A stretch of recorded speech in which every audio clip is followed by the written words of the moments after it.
Alhamdulillah nahmaduhu wa nasta'inuhu wa nastaghfiruh wa na'udzu billahi min shururi anfusina wa min sayyiati a'malina may yahdihillahu fala mudilla lahu wa may yudlilhu fala hadiya lahu. Asyhadu an la ilaha illallah wahdahu la syarika lahu wa ashhadu anna sayyidana Muhammadan abduhu wa rasuluh la nabiyya ba'dah.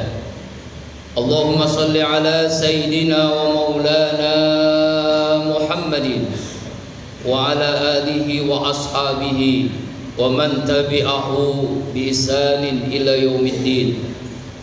Rabbi a'udzu bika min hamazati syayatin wa a'udzu bika rabbi an yahdurun.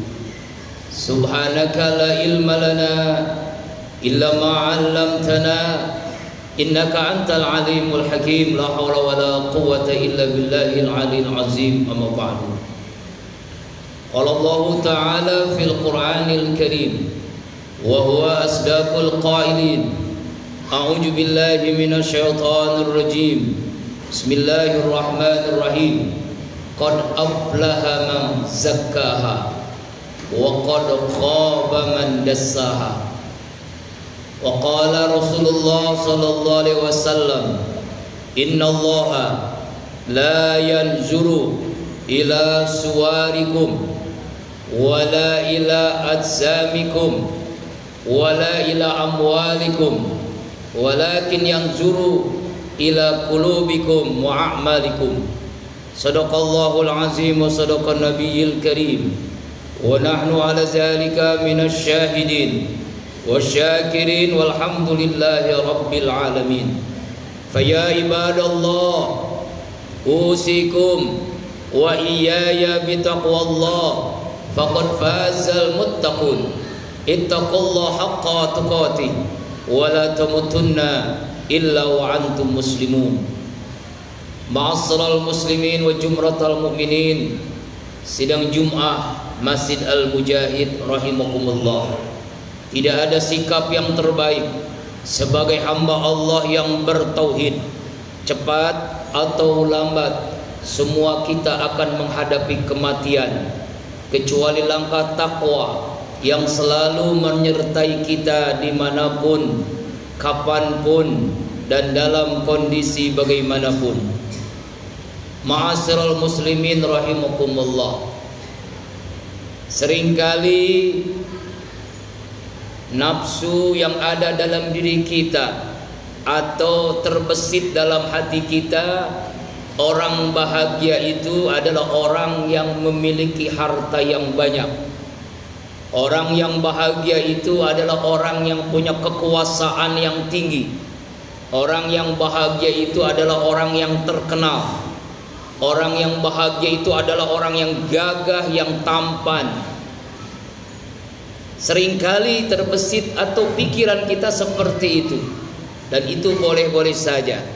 Tetapi ternyata kebahagiaan itu adalah kebahagiaan yang semu. Kekayaan yang membuat itu bahagia sebenarnya adalah kekayaan yang tidak akan membuat kita bahagia, bahkan bisa menjadi sengsara dunia dan akhirat.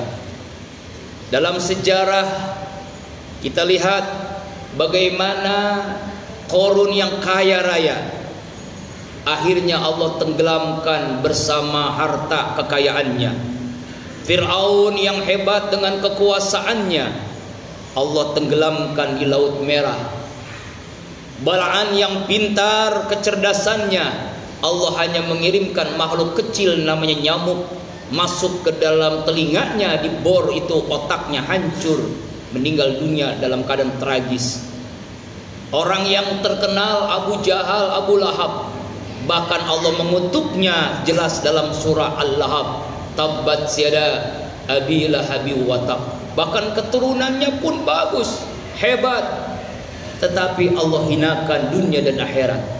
Ternyata kebahagiaan yang semu, kebahagiaan yang sebenarnya adalah terletak di dalam hati yang bersih. qalbun salim. Itulah kebahagiaan sebenarnya, ketika kita dekat dengan Allah yang membuat kita bahagia. Kita ingin tenang, dekati Allah as-salam, maka Allah berikan ketenangan. Dalam Al-Quran surah As-Su'ara 88-89 Allah Subhanahu wa taala berfirman, A'udzu billahi minasyaitonir rajim. Yauma la yanfa'u malun wala banun illa man atallaha biqalbin salim. Ingatlah pada hari yang tidak bermanfaat harta yang kalian miliki, keturunan, anak, keluarga, penghargaan, pujian, kekuasaan, kecuali hamba Allah yang memiliki hati yang bersih. Ketika Rasulullah SAW dalam pengajian bersama para sahabat, Rasulullah menyampaikan sebuah kalimat, hai para sahabat, sebentar lagi ada yang datang ahlul jannah, penduduk surga. Benar yang dikatakan Rasulullah. Setelah Rasulullah mengatakan itu, ada sahabat Ansar, bekas wudu di wajahnya masih ada, lalu dia duduk ikut ngaji. Hari yang kedua begitu pula Rasulullah mengatakan sebentar lagi ada ahlul jannah, penduduk surga. Ternyata yang dikatakan Rasulullah benar, orangnya sama orang itu juga, sahabat Ansar. Hari yang ketiga begitu pula Rasulullah mengatakan sebentar lagi kita akan kedatangan ahlul jannah, penduduk surga. Ternyata orang yang sama.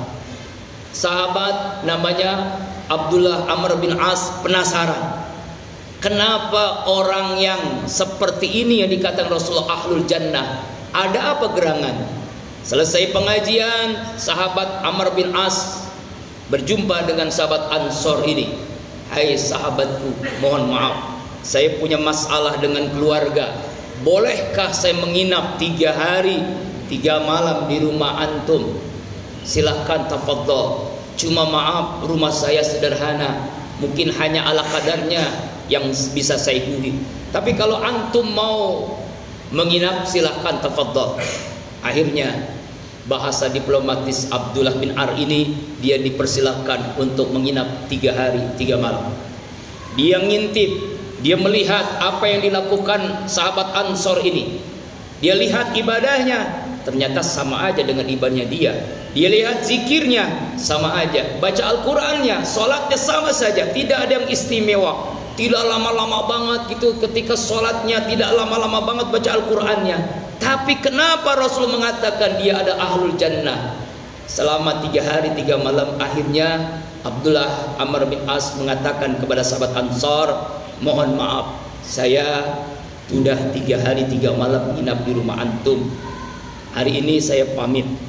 Mohon maaf juga saya berbohong di awal, karena khawatir antum tidak memperbolehkan saya menginap. Saya tidak ada masalah dengan keluarga. Oh, tidak apa-apa, silakan kalau amalan. Tapi ada yang saya tanyakan, apa sih amalan antum? Mohon maaf ini. Sehingga Rasulullah mengatakan sampai 3 kali 3 hari engkau ini, antum ini ahlul jannah, penduduk surga. Orang ini merendah dan memang enggak tahu. Saya juga tidak tahu kenapa Rasul mengatakan seperti itu. Oke lah kalau begitu. Amr bin As pamit.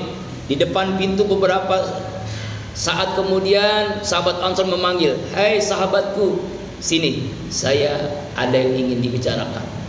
Awalnya saya tidak mau ngomong, tapi karena antum menanyakan kenapa, wallahu alam, Rasulullah mengatakan saya ahlul jannah. Mungkin karena saya tidak punya rasa suuzon kepada siapapun, tidak ada rasa benci kepada siapapun, tidak ada dengki, tidak pernah ghibah, tidak pernah memfitnah, tidak pernah melakukan amalan yang membuat orang tersinggung, membuat orang sakit hati. Oh, inilah diantaranya kenapa Rasul mengatakan engkau penduduk surga, karena hatimu bersih, tidak pernah suuzon kepada orang lain, tidak buruk sangka, tidak pernah benci kepada siapapun, sekalipun itu orang kafir. Inilah diantaranya kenapa engkau disebut ahlul jannah. Apa kesimpulan dari cerita yang ringkas ini? Innallaha la yanzuru ila suwarikum wala ila ajsamikum wala ila amwalikum. Sesungguhnya Allah tidak melihat wajahmu, fisikmu, jasadmu, hartamu, jabatanmu, penghargaanmu, pujianmu. Yang Allah lihat adalah qulubikum wa a'malikum, hatimu dan amalmu. Allah tidak melihat siapapun. Coba kita perhatikan Fir'aun dengan kekuasaannya, sendalnya pun pasti bagus, sepatunya luar biasa karena dia raja, diraja. Tapi Allah hinakan dunia akhirat. Bilal bin Rabah, budak, tidak punya harta, miskin, budak namanya, tapi Allah muliakan dunia akhirat. Bilal dengan sendal jepitnya belum wafat, ketika Rasulullah Isra Mi'raj, sendalnya ada di surga. Sendal Bilal berarti jaminan Allah Rasulnya, Bilal itu adalah penduduk surga. Kenapa? Allah lihat, tidak lihat wajah fisik jasmaninya, hartanya. Ya Bilal siapa, budak hitam legam. Yang Allah lihat hati dan amalnya. Inilah pentingnya jamaah kaum muslimin salat Jumat rahimakumullah. Di era seperti sekarang ini, kemaksiatan yang makin merajalela, kemungkaran di mana-mana, kezaliman di mana-mana. Kita kembali diri kita masing-masing. Sejauh mana sibuk kita dengan aib diri kita sendiri? Apakah sibuk kita hanya mencari perhatian penilaian Allah atau perhatian penilaian manusia? Orang yang bahagia adalah orang yang sibuk dengan aib dirinya sendiri, tidak tertarik dengan aib orang lain, karena ia sibuk memperbaiki dirinya, muhasabah dirinya. Qad aflaha man zakkaha, sungguh beruntung, sungguh bahagia, sungguh sukses orang yang selalu mensucikan hatinya. Wa qad khaba man dassaha, sungguh rugi orang yang selalu mengotori hatinya. Ingat, ala inna fil jasad mudghah, dalam setiap diri kita ada segumpal daging. Idza saluhat salat satu kullu, apabila baik maka baiklah seluruh tubuh kita. Apabila rusak fasadul qulub alal qalbu, dan itu adalah hati. Imam Al-Ghazali dalam kitab Ihya Ulumuddin yang mengungkapkan hati itu seperti raja. Pasukannya adalah seluruh anggota tubuh ini. Kalau raja memerintahkan kebaikan, pasukannya mata, telinga, mulut, tangan, kaki, kemaluan akan melakukan kebaikan. Tapi ketika hati memerintahkan kemaksiatan, keburukan, mata, tangan, kaki, mulut, kemaluan melakukan kemaksiatan, judi, membunuh, zalim, korupsi, menipu. Karena hatinya kotor, maka seluruh perbuatan pun akan kotor, akan maksiat adanya. Karena itulah jamaah rahimakumullah, mari kita terus memperbaiki diri kita agar kita kembali kepada Allah dalam keadaan hati yang bersih. Ya ayyatuhan nafsul mutmainnah, irji'i ila rabbiki radiyatan mardiyah fadkhuli fi ibadi wadkhuli jannati. Wahai jiwa yang tenang, hati yang bersih, kembalilah kepada Allah, kembalilah sebagai hambaku, dan kembalilah menjadi penduduk surga.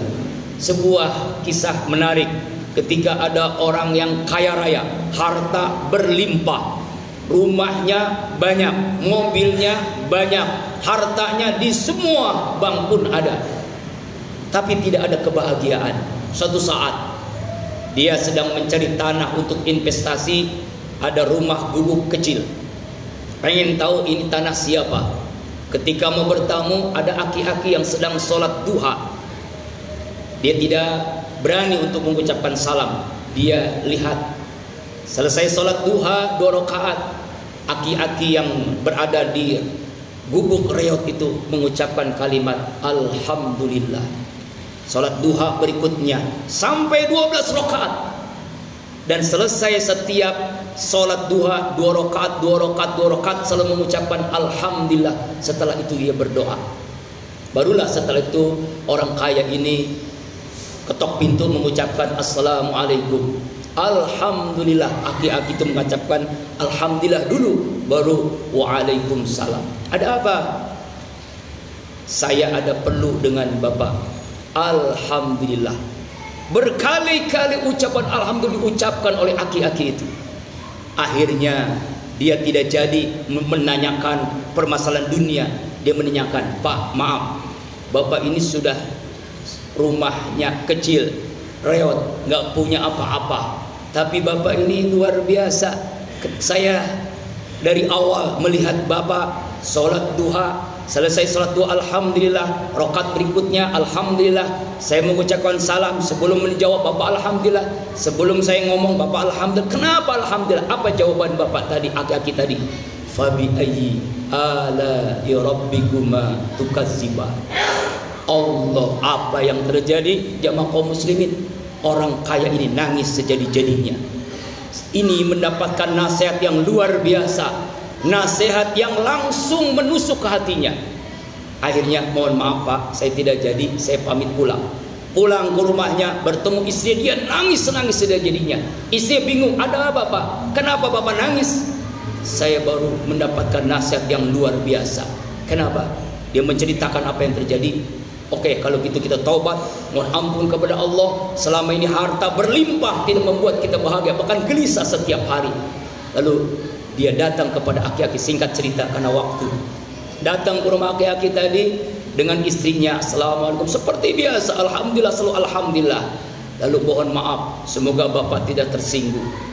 Saya punya rumah banyak, kendaraan banyak, harta banyak. Bapak mohon maaf, tolong tinggal di rumah salah satu rumah saya.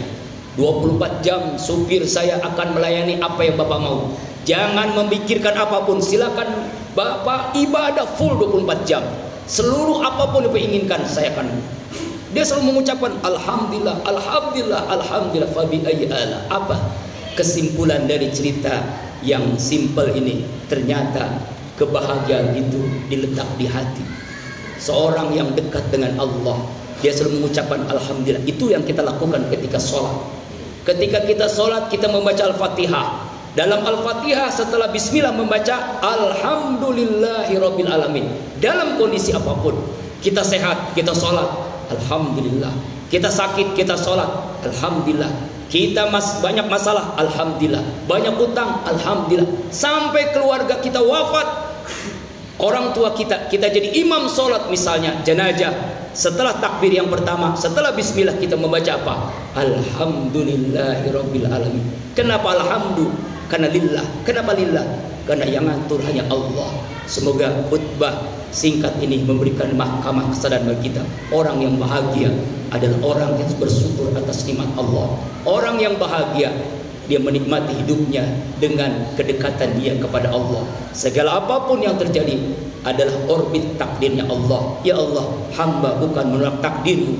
Takdirmu adalah takdirmu, tapi berikan hamba kecerdasan menangkap hikmah di balik setiap takdirmu.